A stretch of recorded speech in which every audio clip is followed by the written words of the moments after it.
Hello everyone. This is Justin Croxton here from Zon Commerce.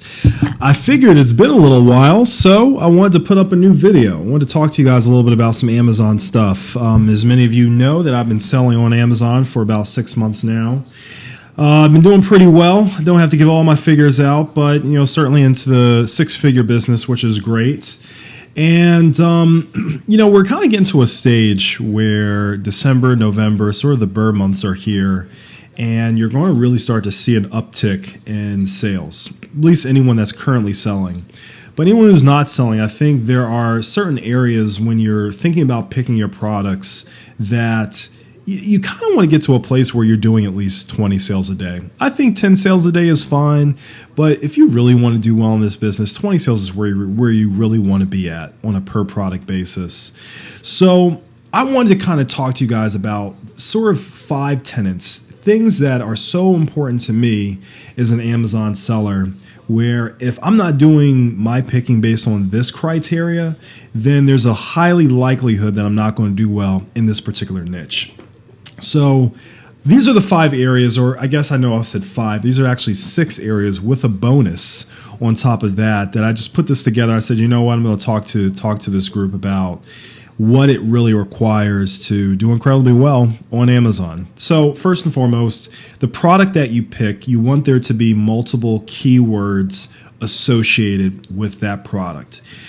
And one of the best examples that I can give is the wooden cutting boards. Wooden cutting boards can be named many different ways. It can be just a regular cutting board, wooden cutting board, bamboo cutting board, chopping board. There's a lot of different terms related to that particular product. You don't want to pick a product that's only centered on one specific keyword. So for example, the selfie stick personally is a cool product in the sense that it's very trendy and it probably gets a ton of sales. But I'll tell you, as fast as that thing can grow, that thing is going to die very, very quickly. And it's not going to be easy for someone who wants to sell just the selfie stick because it has only primarily one term associated with it, the selfie stick.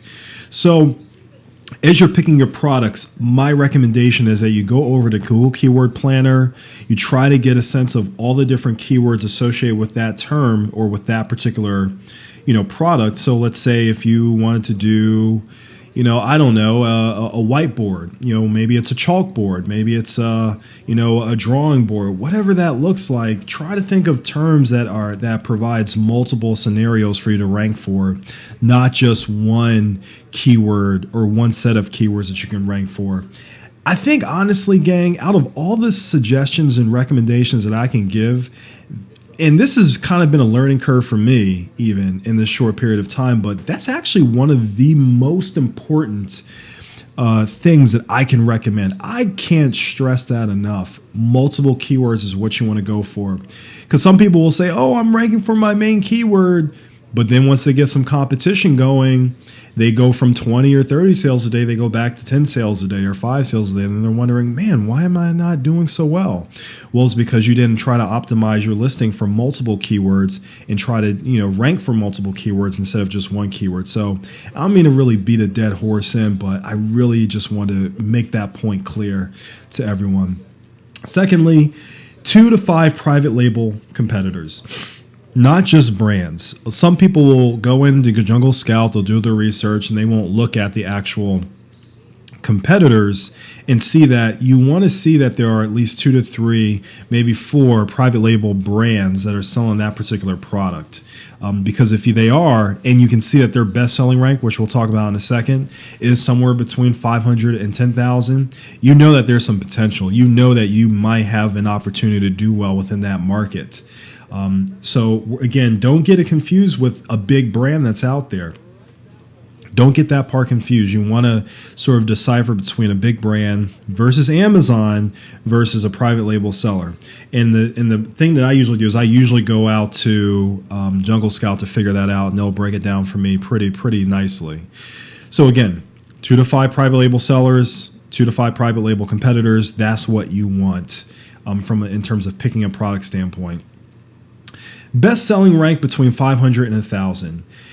Now, here in the United States, I mean, I sell in the UK, Germany, France, Italy, Spain, also Japan and Canada. But if we're just talking about here in the United States, a best-selling rank in any major category is probably going to yield you somewhere close to 70 to 80 units per day, maybe even up to 90 units per day, probably.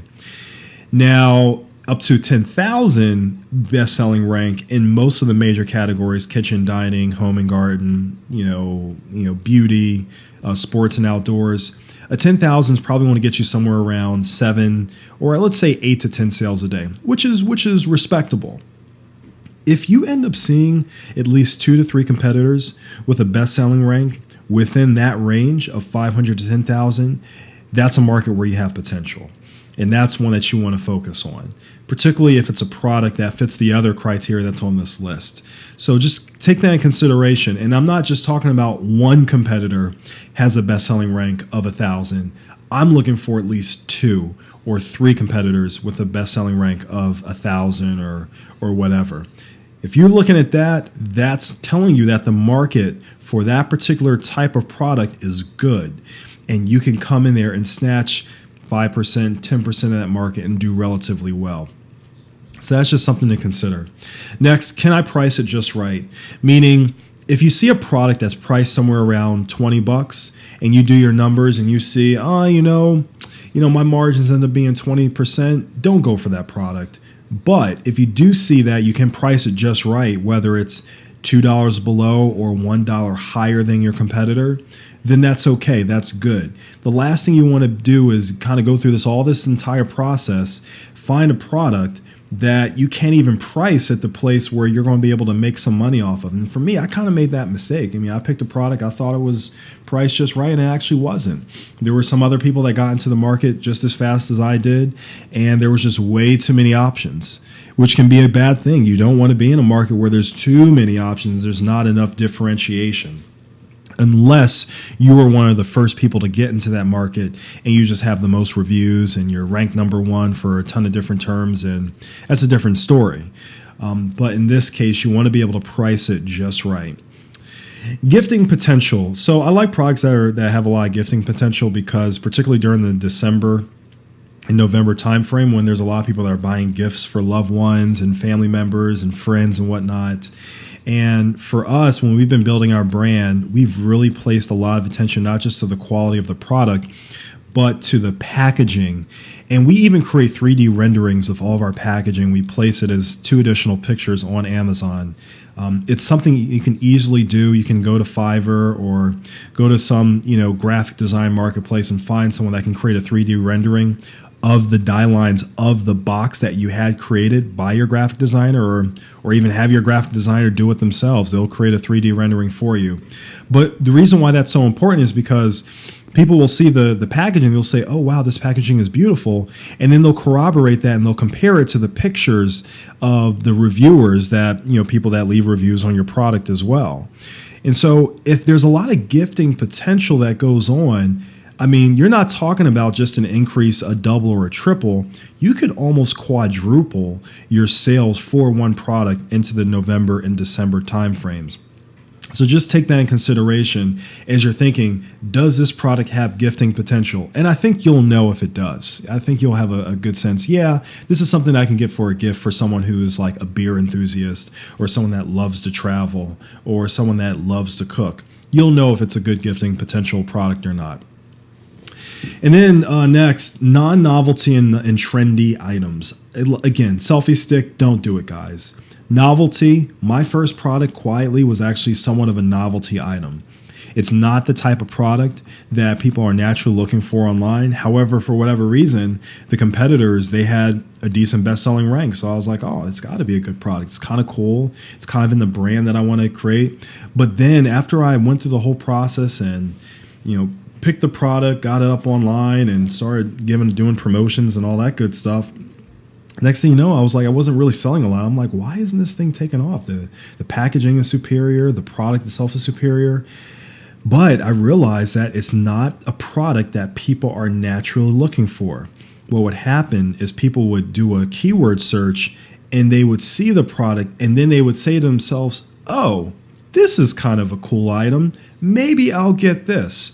You don't want that. You want a product to say, boom, I found what I was looking for, and it was exactly what I was looking for. And out of all the ones that I found, this is the one that I wanted. That's sort of the quote in quotation marks. That's the thinking that you want to take advantage of with a product that is a non-novelty, non-trendy item. So look at it from that perspective. And when you're doing your keyword research, if someone's looking for a heater, you want something that, someone's looking for an actual heater. If someone's looking for a coffee stirrer, you want a product that's actually a coffee stirrer, not some fancy, off the wall coffee stirrer that has Mickey Mouse on it or something like that. Really take that in consideration. And then last but not least, and this is a little bit of a bonus, I don't worry too much about competition, but in this case, you don't want to go after products where, you have 5 or 6 or 7 different people that have thousands of reviews. If you're just getting into a market, try to find a market. I personally would rather spend more money on an oversized item and go after a market where I have to make a larger investment than a market where my margins are smaller, but I know that 3 or 4 of the competitors have thousands and thousands of reviews. Now, the only way I'll go into that market is if I know that there is so much ridiculous demand that I know if I got in there and I was on the second or first page, I could still do relatively well. And so just consider that as you're picking your different products. Now, I know I just kind of threw this list together. There are a number of other criteria that I've mentioned in some of the other videos and some of the other posts that I've done, but I feel like this is kind of my Bible. This is like my list of criteria that I personally use on a regular basis, whether it's in a foreign market or Amazon foreign market or here in the United States. If you follow these, I feel very confident that you can get to 20 plus sales per day for many of the items that you sell. I really, really, really, really do. You just have to kind of go through the process, and I know it can take time, but if you do that and you think about, can I create multiple products off of this? Can I under the same brand? Little things like that, I think you'll do just fine. So I just want to put this video together, talk to you guys about certain things that I think are important in order to reach the 20 sales per day on a per product basis. I hope to hear some insights or get some questions from you guys. Please feel free to reach out to me, www.zoncommerce.com. Thanks so much for listening. Greatly appreciate it. Talk to you guys again soon.